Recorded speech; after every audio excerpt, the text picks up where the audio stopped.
IT job కోసం try చేస్తున్నారా? Coding tutor లో ట్రైనింగ్ తో పాటు stipend and 100% job guarantee. Telegram సందేశాలని, వీడియోలను, ఫోటోలను పంపాల్సిన వారికి కొన్ని సెకండ్లలోనే పంపేయచ్చు. దీనికి ప్రపంచవ్యాప్తంగానే కాకుండా మన భారత్లో కూడా చాలా మంది వినియోగదారులు ఉన్నారు. అయితే ఇదే టెలిగ్రామ్ ఫౌండర్, సీఈఓ పావెల్ దురోవ్ను పోలీసులు అరెస్ట్ చేశారు. అవును, తాజాగా ఆయన ప్యారిస్లోని ఓ ఎయిర్పోర్ట్లో ఉండగా అధికారులు కస్టడీలోకి తీసుకున్నారు. ఇదే వార్త ఇప్పుడు ప్రపంచవ్యాప్తంగా తీవ్ర చర్చనీయాంశంగా మారుతోంది. ఇంతకు టెలిగ్రామ్ వ్యవస్థాపకుడిని ఎందుకు అరెస్ట్ చేశారు? అంత పెద్ద స్థాయిలో ఉన్న వ్యక్తి చేసిన నేరం ఏంటి? అసలేం జరిగిందనే ఫుల్ స్టోరీ మీకోసం.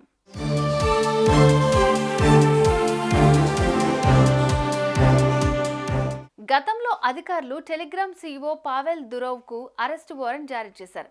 దీంతో ఆయన ఎప్పుడు దొరికితే అప్పుడు అరెస్ట్ చేయాలని భావిస్తూ వచ్చారు.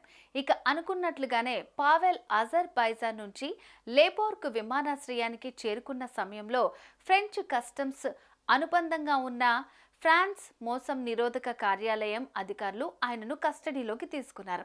ఇక ఎందుకు అరెస్ట్ చేశారనే విషయానికి వస్తే మాత్రం టెలిగ్రామ్లో మోసం, మాదక ద్రవ్యాల అక్రమ రవాణా, సైబర్ నేరాలు, పిల్లలపై నేరాలు, పెడోఫిలిక్ కంటెంట్, వ్యవస్థీకృత నేరాల్ని ప్రోత్సహించేందుకు ఈ యాప్ కేంద్రీకృతంగా మారిందని గత కొన్నాళ్ల నుంచి ఆరోపణలు వస్తున్నాయి.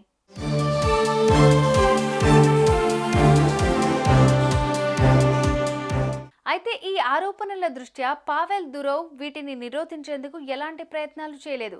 దీంతో అధికారులు ఆయనకు గతంలో అరెస్టు వారెంట్ జారీ చేశారు.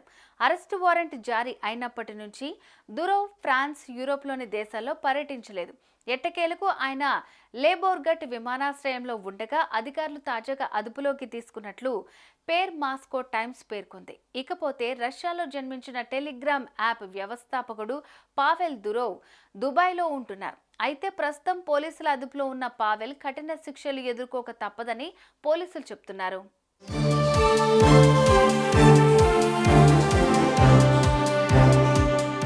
సుమన్ టీవీలో మీ పర్సనల్ అండ్ బిజినెస్ ప్రమోషన్స్ కోసం కింది నెంబర్కి కాంటాక్ట్ చేయండి.